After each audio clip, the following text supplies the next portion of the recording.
The socket wrench slipped from my oil-slicked hands when my daughter's voice sliced through the evening air, sharp enough to cut right through me. "Dad, you're clueless. Mom's fed up with playing your little housewife. 20 years cooped up in this house while you chased your failing business. She's looking for a real spark, and she found it with Uncle Nate. He makes her feel wanted, and he's always there. Honestly, I'd rather have him as my dad than you." I froze, hunched over the engine of my old Chevy. Grease coated my fingers, my heart pounding like a jackhammer. 23 years married, and this is how I found out. Not from my wife, Ellen, not from catching them together, but from my own daughter, Mia, spitting it in my face like it was nothing. Through the half-open garage door, I could see into our kitchen window. Ellen stood there in the silk dress I'd gotten her for our anniversary a month back, nodding as Mia kept tearing into me. "Mom deserves better than this place," Mia said, waving a hand around our simple home in Burlington, Vermont. "Nate's got that slick condo downtown in Burlington, drives a nice SUV, takes care of himself. Dad's just a mess." Ellen's voice was quiet but clear. "Mia, sweetheart, it's not that simple. Your dad and I—" "What's complicated?" Mia cut in. "You're miserable. Nate makes you smile. Everyone in town knows Dad's business is tanking." My business, my carpentry shop, built from the ground up with sweat and 16-hour days, wasn't tanking. Sure, the recession hit us hard, but we were pulling through. I rubbed my hands on my work pants and edged closer to the window, keeping to the shadows. Ellen was pouring wine into a glass. The fancy kind, not the cheap stuff we'd split on Fridays. "Your dad works hard," she said, but her voice lacked fire. Mia snorted. "Hard at what? That truck's older than me. When's the last time he took you somewhere nice? Nate took you to that upscale bistro in Montpelier last weekend." "Last weekend," when Ellen said she was at a work seminar in Concord. "Nate gets me," Ellen murmured. "He listens when I talk about my clients, my dreams. Your dad just nods and flips the TV on." I thought back to those nights when Ellen came home from her legal assistant job, rambling about court filings and office drama. Maybe I'd zoned out. After a day wrestling with suppliers and permits, I just wanted quiet. But my brother Nate, he listened. "Plus, Nate's still got all his hair," Mia added with a sharp laugh. I ran a hand over my thinning scalp. At 45, I wasn't the kid Ellen married right out of high school, but she wasn't 18 anymore either. "Mia, stop," Ellen said. "Your dad's not a bad guy. We're just different now." "Whatever," Mia shot back. "If you're going to divorce him, do it before my senior year. I don't need this messing up my college apps." Divorce. The word hit me like a punch to the stomach. I stepped back, my boots crunching on the gravel drive. My hands shook. Anger, shock, maybe both. Nate, my younger brother, the charming one who coasted through life. Never tied down, no kids, always spending his cash on himself. He ran a trendy bar in downtown Burlington, always had money to throw around, always had a new story about some woman. Now that woman was my wife. I sank onto my toolbox staring at the half-rebuilt engine. This truck was my old man's. I'd been tinkering on it for years, using it to clear my head. Now it felt like a symbol of everything falling apart. Worn out, barely holding together. The kitchen light flicked off. I heard Mia's footsteps pounding upstairs, then Ellen's softer steps heading to our bedroom. Our bedroom, where she'd been sleeping beside me, probably dreaming of Nate. How long has this been going on? Weeks? Months? I pulled out my phone, scrolling through recent calls. Ellen had been getting a lot of work calls lately, always when I was in the shower or out in the garage. My thumb hovered over Nate's number. Part of me wanted to call him, yell, and demand the truth. But the part that's kept me steady in this business for 20 years told me to wait, to dig deeper. Next morning, I made coffee and sat at the kitchen table, acting like nothing was wrong. Ellen came down in her work skirt, eyes glued to her phone. "Morning," she said, barely glancing up. "Morning," I replied.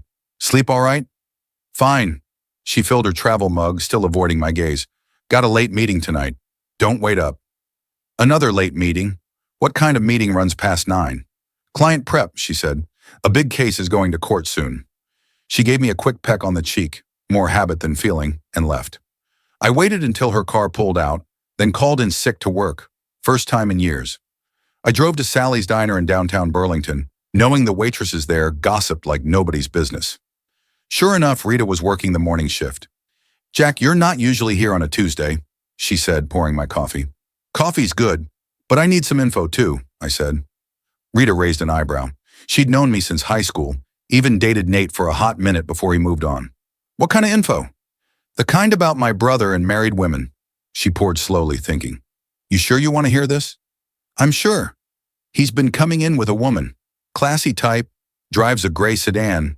They sit in the back booth, real close. Gray sedan, Ellen's car. How long? A few months, maybe more. Jack, I'm sorry. I should have said something. Not your job, I said, leaving a 10 on the counter and walking out. My phone buzzed. A text from my buddy Carl, who ran a boxing gym in South Burlington. Where have you been, man? Getting lazy? Carl's gym, where I used to hit the bag 3 times a week, back when I thought staying fit mattered. Before Ellen started staying late at work. Before I started eating alone. Passing out on the couch with the TV on. I drove to the gym. Carl was there, coaching some kid on the speed bag, yelling pointers. Well, look who's back from the dead, he said when he saw me. Carl's voice cut through the gym's noise as he spotted me. Man, you look rough. Feeling worse? Got a minute to talk? I asked. We settled into his cramped office behind the gym, the air thick with the smell of sweat and leather. Carl poured bourbon into 2 chipped mugs, despite it being barely 11. Ellen's stepping out on me, I said, getting straight to it. Carl's eyebrows shot up. With who? Nate. His jaw tightened. Your brother Nate? That's low, even for him. You knew something? Caught them at Vinny's Bistro last month. Thought it might have been work-related, but... He shrugged. Look, Jack, don't go off half-cocked. That's what they want. What's that supposed to mean? They're betting you'll blow up, make a scene, look like the bad guy. Then Ellen gets the house in the divorce, Nate plays the knight in shining armor, and you're left with nothing. I swallowed the bourbon. It's burned no match for the sting of his words. So what do I do? Play it smart, make 'em nervous. When you hit where it hurts. I spent the afternoon cruising around Burlington, Vermont, really seeing it for the first time in years. It's a small city, maybe 40,000 people, a couple of main drags, a fading mall, and more coffee shops than bars. But it's home. In a place like this, your name means something. Ellen worked at Grayson & Partners, the top law firm in the county. She started as a receptionist 2 decades ago, climbed her way to legal assistant. Good money, better than most folks around here pull. Nate ran Vincenzo's, a swanky Italian joint downtown that drew the city's big shots. Attorneys, doctors, council members. He raked in cash, plus tips from rich guys trying to impress their dates. Both Ellen and Nate had built solid reputations. She was the local girl who'd made it big. He was the smooth-talking bachelor who donated to community causes and remembered everyone's name. Reputations can crumble, though. I parked outside Ellen's office in downtown Burlington and waited. Around 5:45, she walked out with 2 other women from the firm. They chatted for a bit, then split up. Ellen didn't head home. She drove to a supermarket, spent 15 minutes inside, then headed toward Nate's condo complex in South Burlington. I tailed her, keeping my distance, my pulse racing. When she parked at Willow Creek Estates, the ritziest condos in the area, I pulled over a block away and walked back. Through the lobby's glass doors, I saw her step into the elevator with Nate. They didn't touch, but the way she smiled at him, 23 years of marriage, and I'd never seen her look at me like that. Back home, I sat in the garage, staring at my dad's old Chevy. The engine was close to done, just a few hours of work left. Dad drove this truck for 30 years, through good times and bad. Bought it new in '85 when he started his carpentry business. The same one I took over and grew, the same one Mia called a failure. My phone pinged, a text from Ellen. Working late, don't wait up. I typed back, all right, love you. She sent a heart emoji, a damn heart emoji. I worked on the truck till past midnight, tightening bolts, tweaking hoses. The physical labor cleared my head, helped me scheme. By the time I hit the sack, I had the start of a plan.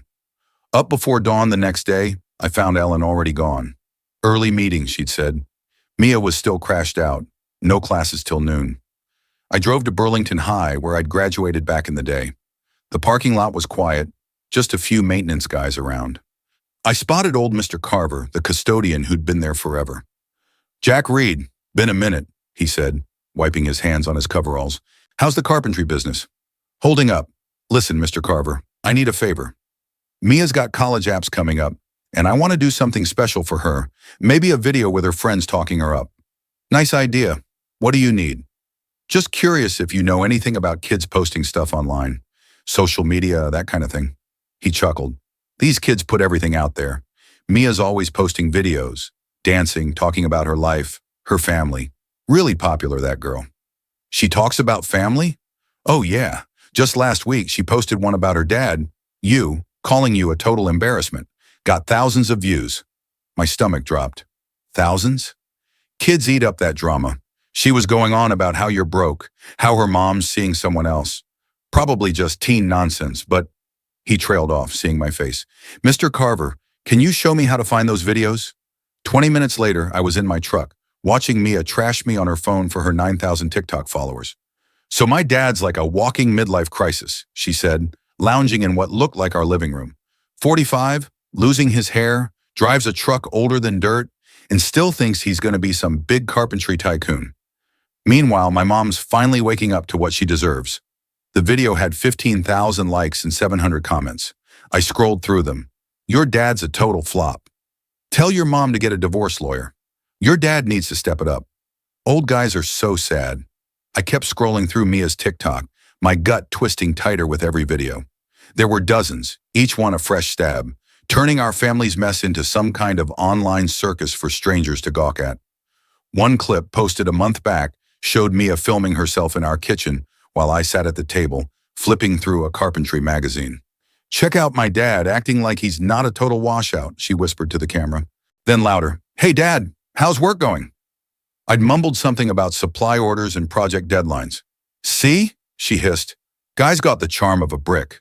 No wonder mom's looking for something better. Looking for something better. A month ago, Mia already knew. I drove back to our house in Burlington, Vermont, and found Mia in the kitchen, munching on toast and scrolling her phone. Morning, Dad. Shouldn't you be at work? Took the day off, I said, setting my phone down, open to her TikTok page. We got to talk about this. Her face went pale, then flushed red. You're snooping on my stuff? Snooping? Mia, you blasted this for 15,000 people to see, calling me a failure.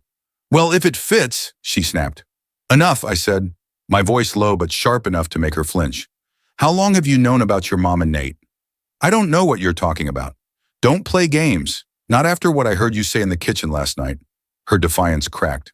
A few months. I saw them at the mall, holding hands. And you didn't tell me. Why would I? You don't even try. You never stand up for anything. Her words hit hard because they weren't wrong. I'd spent my life dodging fights, keeping my nose to the grindstone, thinking hard work would be enough. Pack a bag, I told her. What? You're staying with your grandma for a bit. You can't make me. I can, and I am. You want to drag our family through the mud online? Fine, but not in my house. Mia stormed upstairs, yelling about how I was wrecking her life. I called my mom and gave her the rough outline without spilling too much. She didn't pry. She'd raised 2 boys and knew how families could fracture. Bring her over, she said. Some time away might teach her some respect. Ellen called around noon. Mia texted me. Says you're kicking her out? She's staying with mom for a few days. We need a breather. Jack, what's going on? You're acting off. Off? How's that? Distant, pissed off. Did something happen? You tell me, Ellen. Did something happen? A long silence. I don't know what you mean. I think you do. Be home by 6, or I'll come to your office, and we'll talk there. I hung up before she could answer. At 6:20, Ellen's car rolled into the driveway. I was in the living room, still in my work jeans, gripping a beer I hadn't sipped. You said we need to talk, she said, dropping her purse but staying standing. How long? I asked. How long is it? Don't, Ellen. Just tell me how long. She stared at me for a good 30 seconds, then sank into a chair like her strings got cut. 4 months, she whispered. Why Nate? I don't know. It just happened. We were at that charity gala in April. You were sick, remember? Nate gave me a ride. We grabbed coffee after, talked, really talked, about books, dreams, the future, stuff we used to share. We still talk, I said. No, Jack. We talk about bills, schedules, Mia's school. When's the last time you asked me what I want? I opened my mouth, then realized I had nothing to say. I'm 43, she went on. I've spent half my life raising Mia, propping up your business. I love you, but I'm not in love with you anymore. Haven't been for years. So you jumped to my brother instead of talking to me. She winced. It wasn't supposed to go like this. What was it supposed to be? You're gonna divorce me or just keep sneaking around forever? I was going to tell you after Mia's graduation so it wouldn't mess up her senior year. Too late for that. She's been airing our dirty laundry online for months. I showed her the TikTok videos, watched her face fall as Mia mocked me, spilling the affair like it was some reality show. Oh God, Ellen whispered. I didn't know she was doing this. She says she's been covering for you, helping you lie. That's not true. I never told her to lie. But you didn't tell her to stop. Ellen was crying now, makeup streaking. Jack, I'm so sorry. I never meant to hurt you like this. But you did. Every day for 4 months, you lied to my face, made me feel like I was losing it for being suspicious. You let Mia think I'm a joke while you played a happy couple with my brother. What do you want me to say? That you'll end it? That we can fix this? She looked at me, eyes steady despite the tears. I can't. Can't or won't. Both. Jack, I'm leaving you. I filed for divorce yesterday. The room tilted. Yesterday? I was going to tell you this weekend, but then Mia texted about staying with your mom, and I thought you might already know. You filed and didn't tell me. I was trying to find the right time. I stood, paced to the window, stared out at our street in Burlington's hill section. Mrs. Larson was walking her terrier. The Bennett kids were shooting hoops across the street. Normal folks, normal lives, while mine was collapsing on a Thursday night. What now? I asked. My lawyer says we can settle this quietly. The house, your business, custody of Mia until she's 18. You're a lawyer. You've got this all planned out. Jack, I'm trying to be fair. Fair would have been talking to me. Fair would have been therapy, or at least a heads up before you started with my brother. Ellen stood. I'm staying at Nate's tonight. We can talk more tomorrow when you've had time to think. Think? You just said you're divorcing me and moving in with my brother. What am I supposed to think about? Maybe this is better for both of us. Maybe we'll be happier apart. After she left, I sat in our empty house, finished the beer, then cracked 3 more. Then I called Carl. She filed for divorce, I told Carl. No preamble, just the raw truth. Damn, Jack, are you holding up? Not really, I need your help. Anything, man, name it. I need to learn how to hit back, hard. Carl paused, his voice low. You sure? Once you start playing dirty, there's no going back. They fired the first shot. I'm just going to end it. All right, come to the gym tomorrow early. And Jack, don't do anything dumb tonight. Whatever's in your head, sleep on it. I hung up, staring around my house in Burlington, Vermont. 23 years of marriage, and what's left? A cheating wife, a daughter who thinks I'm a joke, and a business the town's calling a failure. Maybe they had a point. Maybe I was a loser, but I didn't have to stay there. The next morning, I was at Carl's gym before the sun came up. He had coffee ready, his face all business. What's your plan? He asked.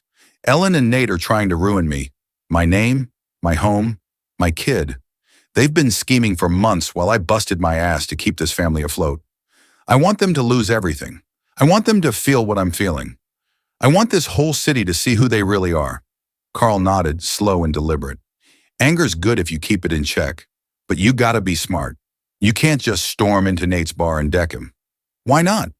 'Cause then you're the unhinged ex, and they're the victims. You gotta think bigger. Carl was an ex-army, ran his gym in South Burlington like a drill sergeant. He knew strategy, how to wait, how to win. First, you need intel, he said. Where are they meeting? When? Who's in on it? Who's covering for them? How do I get that? Ask around, but be subtle. People love spilling tea when they think they're helping. You'd be shocked what baristas and shop clerks know. Over the next week, I turned into a private eye. I chatted up waitresses, gas station attendants, anybody who might have seen Ellen and Nate together. I found out they'd hit up 3 different restaurants, a motel in Stowe, and a lake house on Lake Champlain owned by Nate's buddy. I learned Ellen's best friend Marcy knew about the affair and was running interference. Marcy worked at the credit union where Ellen and I had our accounts. I heard Nate was bragging to his crew about taking my wife. Worst of all, half of Burlington either knew or suspected. I was the last to find out, looking like a fool or a coward. Neither sat right with me. Friday night, I pulled up to Vincenzo's, Nate's upscale bar downtown. He was in his element, flashing smiles, charming the crowd. When he saw me walk in, his face went ghost white. Jack, what are you doing here? Can we talk outside? Nate glanced around, probably hoping a waiter would save him, but it was late, the place thinning out. Yeah, give me 5. I waited in the parking lot, hands in my pockets, trying to look calm. When Nate stepped out, he was all fake confidence, dripping with that slick concern of his. Look, Jack, I know this is weird. Weird? You're sleeping with my wife, and you call it weird? Ellen and I didn't mean for this to happen. It's just, what, your pants just fell off by accident? His jaw clenched. You don't get it. Ellen's been miserable for years. You know that, right? She feels stuck, invisible, taken for granted. She deserves more than a guy who barely notices her. So you stepped in to save the day? I gave her what you didn't. Attention, real talk, a little romance. When's the last time you took her somewhere nice? Told her she's beautiful? The worst part, he wasn't wrong. I'd gotten comfortable, lazy, thinking paying the bills and keeping the lights on was enough. You're right, I said, and Nate blinked, caught off guard. I could have been a better husband. Okay, good. Maybe we can sort this out like grown-ups. But here's the thing, Nate. You could have been a better brother. You could have talked to me, suggested we try counseling. Hell, you could have waited till the divorce was final. Instead, you snuck around, made me look like an idiot to the whole city, and let my daughter think I'm the problem. I didn't do anything with Mia, he said, stepping closer, his fancy cologne hitting my nose. You didn't have to. You let her watch you tear our family apart and made her think it's my fault. Your family was already broken, Jack. I just gave Ellen a way out. A way out? I smiled and something in my face made him step back. I'd call it the dumbest move you ever made. I turned and walked away, leaving him standing there looking uneasy. Saturday, I headed to the credit union. Marcy was at the teller window, someone I'd known since high school. She'd been Ellen's maid of honor at our wedding. Jack, how are you holding up? She asked, her voice cautious. Interesting question. I'm all right, Marcy, thanks. Yeah, actually, I could use your help. Sure, what's up? Ellen mentioned something about moving money around for the divorce, just trying to get a handle on our finances. Her face went blank. Professional. I can't discuss account details, Jack. No, just the big picture. Any accounts I should know about? Ellen's been pulling extra hours, taking on side work, wondering if she's stashing that cash somewhere I don't know about. Marcy glanced around the credit union, then leaned closer to the teller window. Jack, I shouldn't be saying this, but Ellen opened a new account 3 months ago. She's been funneling money into it weekly. 3 months, right when the affair kicked off. How much? I can't give exact numbers, but it's a lot, and there's more. What? Nate's been depositing cash into it too. Big amounts. My grip tightened on the steering wheel. Thanks, Marcy. I owe you. Jack, be careful, all right? I know this hurts, but don't do something you'll regret. That evening, I called Mia at my mom's place in Essex, Vermont. Dad, you okay? I'm fine, kiddo. Look, I'm sorry for sending you away like that. You didn't deserve to be caught up in this mess. It's all right. Grandma's been telling me stories about you and Uncle Nate when you were kids. Good ones, I hope. Some. Dad, can I ask something? Go ahead. Are you and Mom really splitting up? Looks like it, honey. Is it because of Uncle Nate? I shut my eyes, the question like a punch. Partly. But it's messy, Mia. Your mom and I, we drifted apart. That's on both of us. But Nate shouldn't have stepped in. Grandma says Nate always wanted what you had. Your business, your family. Said when you were kids, he'd wreck your toys just so you couldn't have them. That sounded like Mom. Never a fan of Nate. Always thought he was selfish. Mia, those videos you posted. I know, Dad. I'm sorry. I was mad and I don't know. You thought I was weak, that I wouldn't push back. Yeah. Well, you might be surprised. Sunday, I hit up a church in Burlington's Old North End for the first time in months, not out of some newfound faith, but because I knew half the city would be there, including Ellen's boss, Mr. Grayson. He ran a tight ship at Grayson and Partners, cared about the firm's reputation, and was old school about things like cheating. After the service, I caught him in the parking lot. Mr. Grayson, good sermon today. Jack, good to see you. Heard about the divorce. I'm sorry. Thanks. Actually, I wanted to ask about Ellen. She's been pulling late nights, working on big cases. Just want to make sure she's not burning out. Grayson frowned. Late nights? Jack, Ellen hasn't worked overtime in months. She's been leaving early most days. Really? She said she had late meetings. Not with us. Is everything okay? Starting to think it's not. Mr. Grayson, if someone was using company time for personal stuff, that's a problem, right? It'd be grounds for firing, yes. Might want to check Ellen's computer, her emails, browser history. Think you'll find she's been handling some very personal business on your dime. His face turned to stone. That's a big claim, Jack. I know, and I mean it. Monday morning, Carl called. Get to the gym now. What's up? Nate's here. Wants to talk. I found Nate in Carl's office, pacing like a trapped dog, his perfect hair a mess, shirt rumpled. What the hell did you do? He snapped when I walked in. Morning to you too, Nate. Don't play games, Jack. What did you tell Grayson? Just the truth, that his top legal assistant's been using work hours to run around with you. Ellen got canned, 20 years at that firm, and now she's got nothing. This is between us. Leave Ellen out of it. Leave Ellen out? She's my wife, or was till you decided to wreck my marriage. Your marriage was already dead. Maybe, but it was mine to save or end, not yours to torch. Carl stepped between us. Easy, fellas. Keep it cool. Cool? Nate laughed, bitter. Your buddy here just tanked Ellen's career. That's not cool. You tanked her career, I shot back, the second you started fooling around in her office. Nate swung at me. I saw it coming, ducked, and landed a quick jab to his jaw. He stumbled, crashed into Carl's desk, and hit the floor. Enough! Carl grabbed my arm as I stepped forward. Both of you, chill. Nate wiped blood from his lip, glaring. This ain't over. No, I said. It's not. After Nate stormed out, Carl poured bourbon into 2 mugs. Feel better? A little. What's next? I pulled out my phone, showed him the photos I'd snapped yesterday at the lake house on Lake Champlain.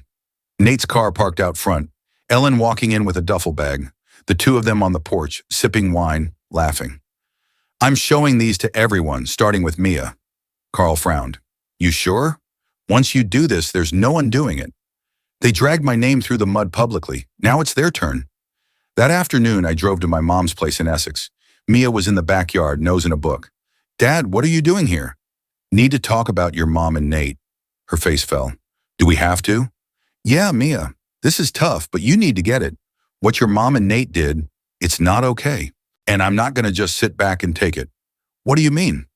I pulled out my phone and showed Mia the photos, watching her expression shift as the truth sank in. They're at Nate's buddy's lake house on Lake Champlain, I said, while your mom was telling me she was stuck at work and you were here thinking I'm the bad guy. Mia's eyes welled up. I didn't know it was this bad.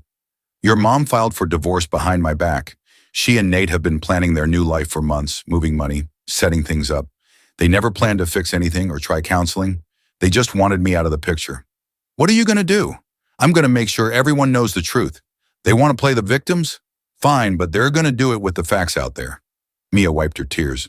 Can I come home tomorrow? Soon, kiddo. I've got some things to handle first. That night, I set up accounts on Facebook, Instagram, and TikTok. Then I posted the photos. Nate's car at the lake house, Ellen walking in with a duffel, them laughing on the porch over wine. The caption was straightforward. After 23 years of marriage, I learned my wife's been having an affair with my brother. They've been lying to me, our daughter, and this community for months. These were taken yesterday while she claimed she was working late. Time for the truth. Within an hour, there were 60 comments. By 2 hours, it had been shared 40 times. By midnight, half of Burlington had seen it. My phone started blowing up around 10 p.m. Ellen yelling about privacy invasion, Nate threatening lawsuits, neighbors offering support or fishing for gossip. I turned it off and crashed. Next morning, I picked Mia up from my mom's in Essex. She was quiet on the drive back, staring out the window. Dad, everyone at school's talking about the photos. Figured they would. Some kids are saying awful stuff about Mom. Are you upset about that? She paused, thinking. I don't know. I'm mad at her, but she's still my mom. I get it, Mia. I'm not trying to turn you against her, but I'm done letting her and Nate paint me as the villain. What happens now? We see how they respond. Didn't have to wait long. When we pulled into our driveway in Burlington's hill section, Nate's SUV was parked there, and he was leaning against it, arms crossed, face like a storm cloud. Mia, head inside, I said. Dad, inside now. She hesitated but went in.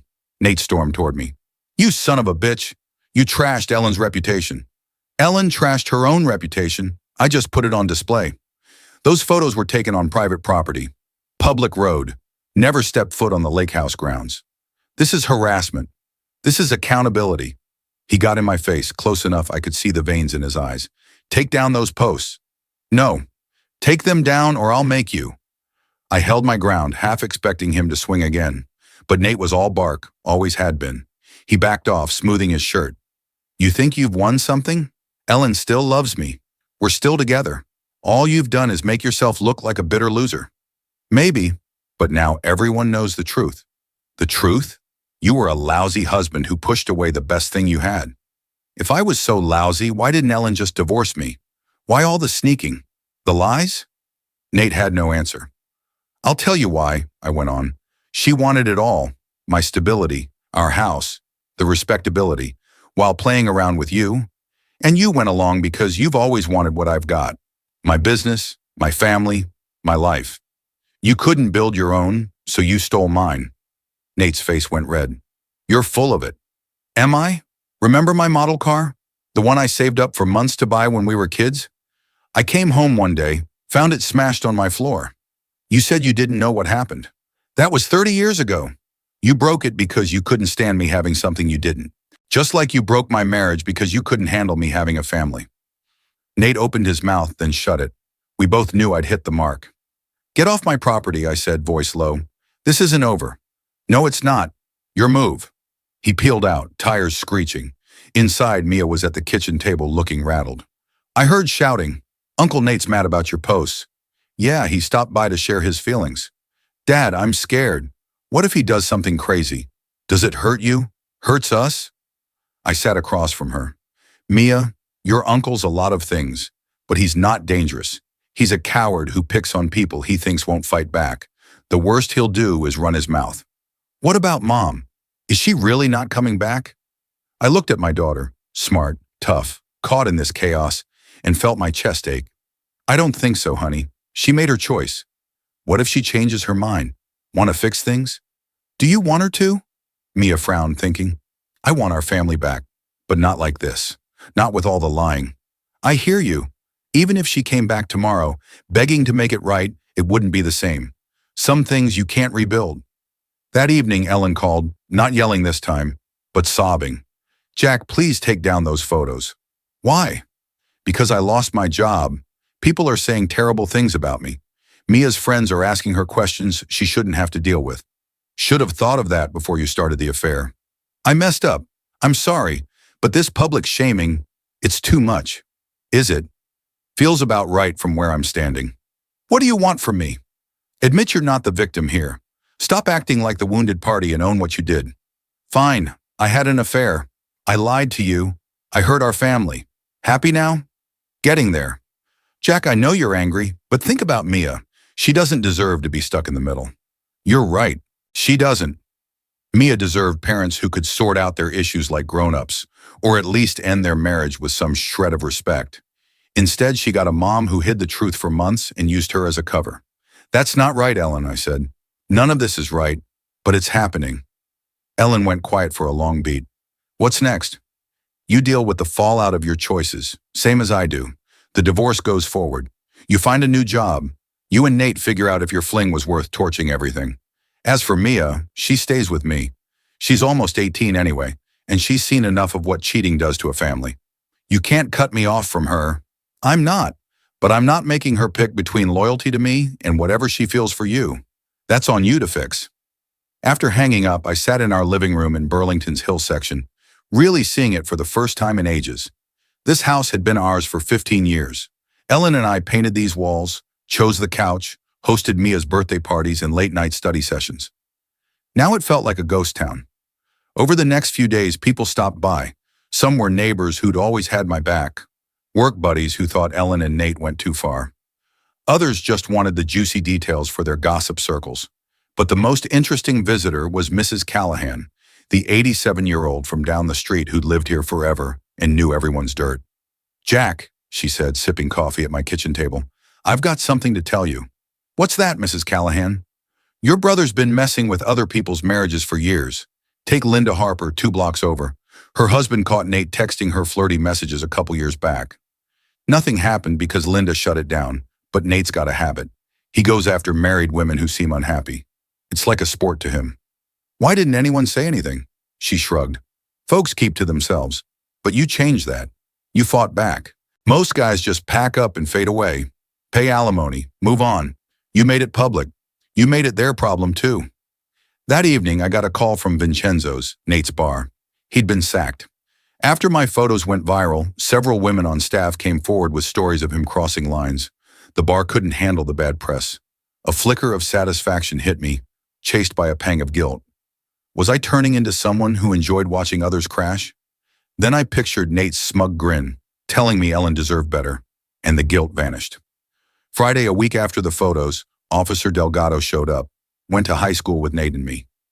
Jack, we need to talk about some allegations. What kind? Nate filed a harassment complaint. Says you've been tailing him, threatening him, messing with his job. I laughed. He mentioned he was sleeping with my wife? That's not illegal, Jack. Harassment is. Have I broken any laws? Took photos from a public road. People on a porch in plain sight. Pretty sure that's legal. Delgado sighed. I'm not here to arrest you. I'm saying it's cool. Move on with your life. I am moving on, publicly. Ellen had an affair with my brother, lied to my face for months, humiliated me in front of Burlington, and filed for divorce without a word about fixing things. Now I push back, and I'm the problem? Nobody's saying you're the bad guy, but this public crusade, it's not good for you or Mia. Mia's doing better now that she's not keeping her mom's secrets. After Delgado left, I called Carl. Cops came by. What for? Nate filed a harassment complaint. Are you harassing him? Posted photos, told the truth. If that's harassment, then yeah. Jack, maybe ease up. You made your point. Have I? Nate's still got his condo, his bank account, his freedom. Ellen's out of work, but she'll bounce back. Where's the real punishment? What do you want, man? Blood? I want them to lose what I lost. Everything that matters. You didn't lose everything. You've got Mia, your business, this house. My marriage is gone. My family's in pieces. My daughter spent months thinking I'm a failure. My brother stabbed me in the back. Yeah, Carl, I lost what counted. He went quiet. What's your endgame? I'll know when I see it. That weekend, Mia had her first college interview. She'd applied to 3 schools, all pricey, all needing big financial aid or parental help. How'd it go? I asked when she got home. Pretty good, I think. But Dad, they asked about our family stuff. Guess my TikTok videos are more famous than I thought. What did you say? The truth, that we're going through a divorce, and I made some dumb choices venting online. The interviewer seemed cool about it. Good. Dad, can I ask something? Sure. Will you ever forgive Mom? I thought it over. I don't know, Mia. Forgiveness isn't something you just decide to do. It either happens or it doesn't. Do you want to forgive her? I want to stop caring about her. I want to wake up one day and not give a damn where she is or who she's with. That's not forgiveness, but it's better. What about Uncle Nate? Nate's different. Your mom was unhappy and screwed up, but Nate knew exactly what he was doing. He wanted to hurt me, and he did. So you're going to keep hitting back? Until he learns, choices have consequences. Monday, I got a call from Ellen's lawyer. Mr. Reed, we need to discuss the divorce settlement. What about it? My client's willing to waive any claim to your carpentry business for a fast, uncontested divorce. What's the catch? I asked Ellen's lawyer. No catch. She wants this done. She'll sign over the house, take her personal stuff, and her car. It was a solid deal, better than I'd hoped for. So why did it feel like a trap? I'll think it over, I said. Mr. Reed, my client's also willing to make a public statement owning the affair, if that helps with your social media situation. There it was. Ellen wanted me to quit posting. Tell her I'll consider it, but I need to see that statement first. That evening, Ellen called me directly. Jack, I'm begging you, stop posting about us. Why? Tired of the spotlight? I'm tired of people staring at me at the store, of Mia getting grilled at school, of living like this. How do you think I felt for 4 months while you lied to my face? I know, I'm so sorry, Jack, but this has to stop. Does it? Please, I'll give you everything in the divorce. The house, the cars, custody of Mia. Just stop airing this publicly. And Nate? He just walks away with a pat on the back? Jack, Nate lost his job. His reputation's trashed. He's talking about leaving Burlington. Good. Enough's enough. I thought it over. Ellen was handing me everything I could want in the divorce. Nate was running out of town, disgraced. My posts had done their job, but something still felt unfinished. I'll stop posting, I said. But what's up stays up. Fine, thank you. When you write that statement, make sure it says Mia had no part in this. She's just a kid caught in the mess. Of course. After hanging up, I sat in my kitchen. trying to pin down why I felt so hollow. I'd won, right? Ellen was giving me the house, Nate was gone, and the truth was out. So why the emptiness? Next morning, I drove to the lake house on Lake Champlain, where I'd snapped the photos. It belonged to Nate's buddy Greg, a guy I'd known since high school. He was fixing a board on his dock when I pulled up. "Jack, didn't expect you here." "Hey, Greg, nice spot." "Thanks." He looked uneasy. "Look, about Nate and Ellen, I didn't know they were using my place.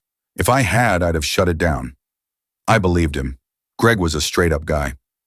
"Nate ever bring other women here?" Greg paused. "Why?" "Just wondering." "A few over the years.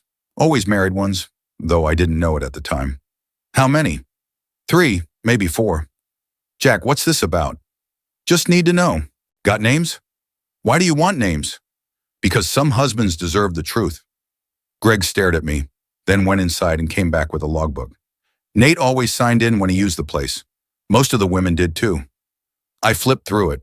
Nate's name showed up dozens of times over 3 years, usually with a woman's signature. Some I knew, married women from Burlington. Others were strangers. "Can I snap a picture of this?" "I don't know, Jack. This could get ugly." "It's already ugly. I'm just making sure everyone sees it." He let me photograph the pages. Back home, I started making calls. First was to Tom Wheeler, whose wife, Karen, had signed the log 6 times in the past year. "Tom, it's Jack Reed. We need to talk." By week's end, I'd reached out to 5 husbands. 3 had suspicions, 2 were blindsided. All wanted details.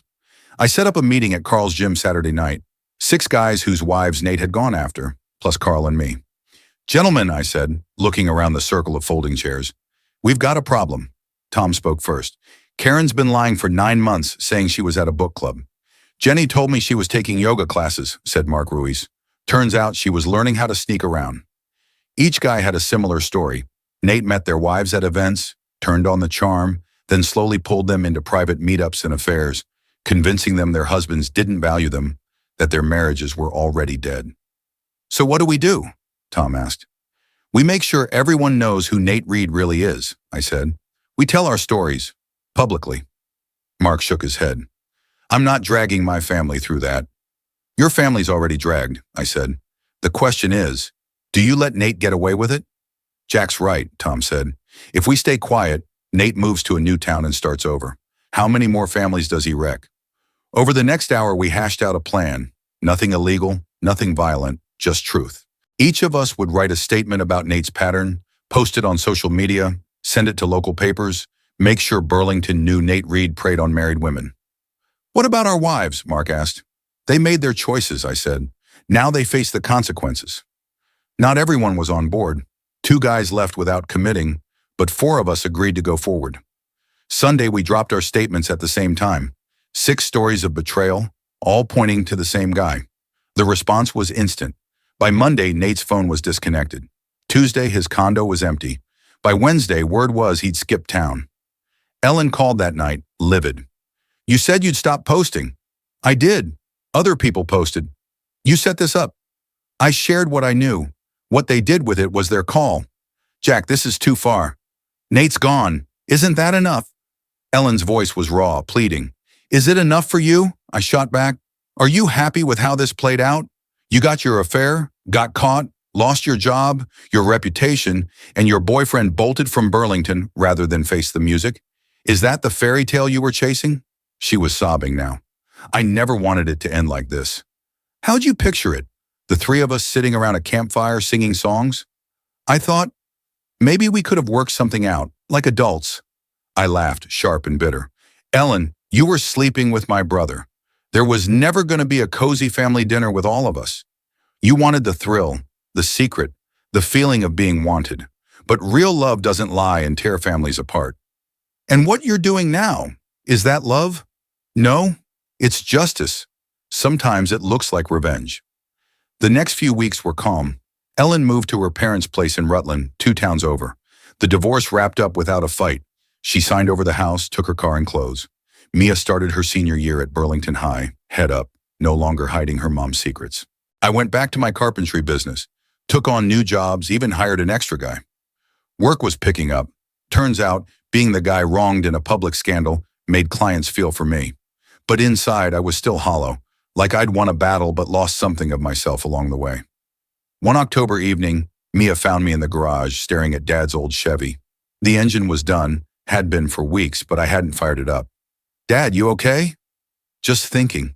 About your mom. About everything." She hopped onto the workbench. "Do you miss her?" I thought hard. "I miss who I thought she was, the life I thought we had. But the real Ellen, the one who lied to me for months? No, I don't miss her." "Do you regret what you did? The photos, the posts, all of it? Do you?" "Sometimes I feel bad for Mom, even though I'm still pissed at her. And those other women, they messed up, but they're not the bad guy here." "Am I?" I looked at my daughter, sharp and kind, trying to navigate a world that must have seemed brutal. "I don't know, Mia. Maybe we're all the bad guys in our own story, or maybe there's just no good guys." That night I couldn't sleep. Mia's words about heroes and villains, the gray mess in between, kept circling. I thought of Ellen, 43, starting over at her parents with nothing. The other wives, some patching up their marriages, others facing their own divorces, their kids watching it all fall apart. And Nate, wherever he was, probably convinced himself he was the victim of my vendetta. At 3 a.m., I went to the garage and turned the key in the Chevy. It roared to life, first try, 20 years of work, finally running smooth. I drove through Burlington's quiet streets, past the house I grew up in, the school where I met Ellen, the church where we said our vows. This city has been my whole world for 45 years. Now it felt like a graveyard. I parked by Lake Champlain, near Greg's lake house, now dark and empty. Nate wouldn't come back here, wouldn't hurt another family in this town. Was that victory? Justice? Or just the empty thrill of a guy who'd burned it all down to prove a point? I sat by the water till dawn, then drove home to make Mia breakfast before school. Life kept moving, like it always does. 2 months later, a letter came from Nate. No return address, postmarked from somewhere in Texas. "Jack, you'll probably toss this, but I have to try. I'm sorry, not just for getting caught, but for what I did. You were right. I was jealous of your life, your family, your business. I'm trying to figure out why I had to wreck it instead of building my own. It's too late, but Ellen really did love you. She was lost and I took advantage. I hope you can forgive us someday. Nate." I read it twice, then tucked it in a kitchen drawer with the bills. I didn't reply. Mia got into her top choice college with a partial scholarship. The rest would come from loans and my savings, plus the money Ellen had stashed for her new life with Nate, which went to Mia's tuition instead. On graduation day, Mia said, "Dad, this year sucked, but I learned something." "What's that?" "Families aren't perfect. People screw up, sometimes big time, but you don't stop fighting for what matters." "And what matters?" "Truth. Loyalty. Standing up for yourself, even when it's hard." That summer, I helped Mia move into her dorm, met her roommate, and snapped the usual photos. As I was leaving, she hugged me tight. "Dad, I'm proud of you." "For what?" "For not vanishing when everything went to hell, for fighting back, for showing me you don't have to stay a victim just because someone screws you over." I drove back to an empty house and sat in the kitchen, surrounded by 23 years of memories. Birthday snapshots, Christmas mornings, family trips. A life that looked perfect but was rotting underneath. I thought about calling Carl, hitting the gym, anything to dodge the quiet. Instead, I went to the garage and started tinkering on a motorcycle I'd picked up cheap at an auction, thinking it was time to try something new. As I worked, I realized something. For the first time in months, I wasn't dwelling on Ellen, Nate, or revenge. I was just fixing something broken, making it run again. Maybe that was enough. Maybe that was winning. Maybe that was how you stop being a victim and start being yourself. The phone rang. Mia, calling from college, rambling about classes, friends, her new life. We talked for an hour about everything but the divorce, the affair, the public mess that defined our last year as a family. When I hung up, I was smiling, for the first time in a year. Outside, Mrs. Callahan was walking her dog. She waved. I waved back. "Tomorrow I'll head to work, build something solid. This weekend I'd grab lunch with Carl, maybe catch a movie. Next month I'll visit Mia at school. I'd live my life, and it'd be a good one because I fought for it. They called me the villain. I wore it better than they ever wore their lies."